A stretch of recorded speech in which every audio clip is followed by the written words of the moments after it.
pre-drywall inspection. So obviously, when you're building a new house, humans make mistakes, right? I mean, the contractor can make a mistake, the homeowner, anybody can make a mistake. So walking the house at various stages is super important, obviously, for a homeowner to do that. But then having a third party, such as a home inspector, come in and give it a professional look over that's independent from everybody else, and then reporting back to that homeowner is a good idea, right? Oh, yes. So pre-drywall is what we're going to be talking about, and this is going to be another series that we're doing. So with pre-drywall, Mike, why is this so important? This is the last chance to inspect everything, all your framing and your electrical in the walls, everything that's going to be inside the walls, covered up by insulation and drywall really soon after the inspection. And it's the last chance to inspect it before it's covered. Now, do you carry a set of plans when you guys go over the house or no? The builders generally don't let us get the plans. If the plans are there, yes, I'm going to use them, but it's a trade secret, I guess, that they don't want us seeing them. So the homeowner doesn't have a copy of the plans? No, they'll just have a simple floor plan. Okay. Yeah. I would think that would help with making sure that things are in the right place, like windows and, It would help. It would help, yeah. All right, well. Okay, so when it comes to, give me like the top 3 things that are missed or that are a problem that you find when doing a pre-drywall inspection. The biggest things we see, improper flashing, like around windows, all the junctions where flashing is needed. We find that missing a lot or done improperly. Okay, like windows and chimneys. Yes. The other thing, anchor bolts that are actually holding the frame of the house to the foundation. It's very rare that we find a house where they're all done correctly. And that has to be done before the pour, right? I mean, they have to get those bolts in right. But that's the issue, is that the concrete guys set them when they're pouring the foundation, and they don't know exactly where the breaks in the floor, the bottom plates of the walls are going to go. So, so they end up going back. The framers end up going back and having to drill into the slab and set new anchors in the correct location. And it's not uncommon for us to find whole walls without anchor bolts in them. Oh, wow. So, and what would be a problem that would occur because there's no anchor bolt?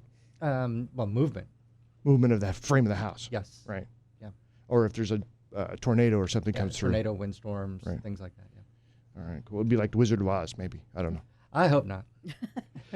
Okay. And then what would be a third one? So we got the flashing, we got the bolts, and what else? Plumbing issues. Okay. Like pipes, drain pipes that have not been glued. They've just been stuck together, dry fitted, and they never went back and glued them. Drain lines trying to run uphill. That doesn't work too well with gravity fed. No, drain. especially if it's in the slab. I mean, right? That's why when I was doing some research on this, I was like, wow. One of the things that this guy had caught on YouTube was that the drain was not at enough of an angle, so things are going to get stuck. Yep, exactly. That's and no fun. And you're going to be snaking out that drain until you get it fixed, because it's just going to build up stuff there. So, and then also with plumbing, like missing nail guards. So the little plates that you put where the plumbing is running through the framing, so that the drywallers don't run a screw into your plumbing, later on down the road. Right. Why does my house smell like that? Well, that's why. Yeah. My record on a new construction house was 5 plumbing leaks. Oh, wow. On one house when I went back to do the final. Any of them in the slab? No, they were all just on the walls? Just from where drywall screws had been run in, or we didn't do the pre-drywall on that one. So, well, let's go through real quick some of the things that you're checking when you're doing your inspection. Okay, so we're looking at the entirety of the structure. We're looking at the framing, the roof framing, the floor framing. If it's a 2-story house, we're looking at the sheathing on both the roof and the walls. We want to make sure that it's installed correctly, nailed in, and no extra holes that shouldn't be there. We're looking at the windows. We'll check to make sure that they're installed correctly. The flashing around them is correct. Yeah, and they tape those too, right? So you've got flashing and then you've got tape. Right. Are they doing anything else fancy these days, or is that pretty much it? That's pretty much it at this point. You can, it's still open, so you can see, if they installed it correctly. Right. That's a good time to check before they put the masonry once the up. siding's on, once the drywall's on the inside, you can't see how they fastened. That's pretty much it. So. Yeah. Framing.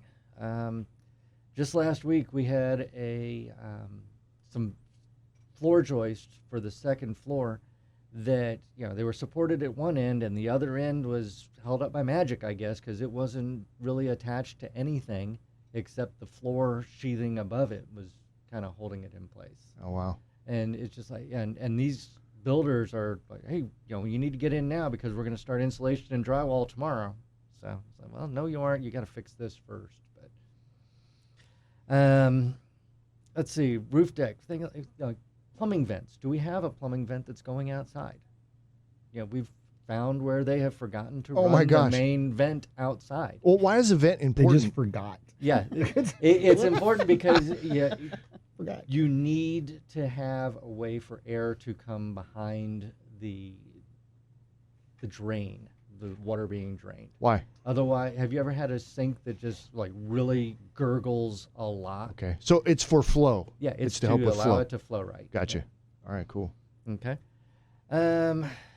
Let's see. Electrical. Let's talk about electrical. Oh, electrical. So we're going to look the strike plates, right? For sure. Yeah, the nail guards. Yeah. Yes. The placement of receptacles. We're going to look and make sure that we have enough receptacles. Again, everything's open. If a receptacle was missed, it's real easy for them to put it in now. Once the drywall's hung, now it's a lot bigger deal. That's crazy. So, we're going to look at the panels if they're installed, and light fixture locations, smoke detector locations. Oh yeah, all that stuff. We'll look at the HVAC. We're going to look to make sure that what's installed there. Normally the system is in already. The ductwork's installed. We're going to make sure that we have ducts running to all of the rooms. Right. Again, it's easy to fix now. It's a lot harder to fix once the drywall's hung. That's no joke. We'll look at gas lines, make sure they're running in the right locations. Things like simple things like, where the kitchen range is going to be. Or if there's an island, right, that the gas lines run to the island. Yeah. If there's something in there. If there's a gas line run over to where the range is going to be, I want to see a 120 volt plug. Oh. Or if there's no gas in the house, I want to see a 240 volt plug.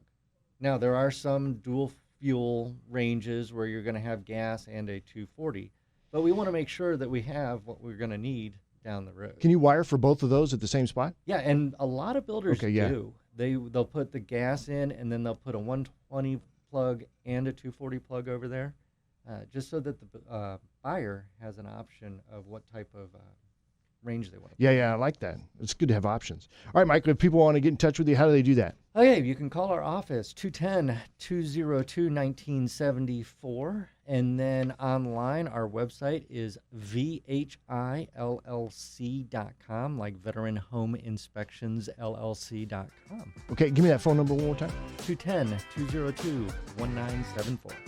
All right, so as we wrap up the show, a quick reminder to check out our latest podcast on all the usual podcast platforms. And for video versions of the show, you can go to YouTube or you can go to our website at homebuyertalkradio.com, and you can always click on any of the social links there. We got videos everywhere. That's going to be it for us. Have a great week, and we'll see you on the next show. Thanks for having us. Thank you.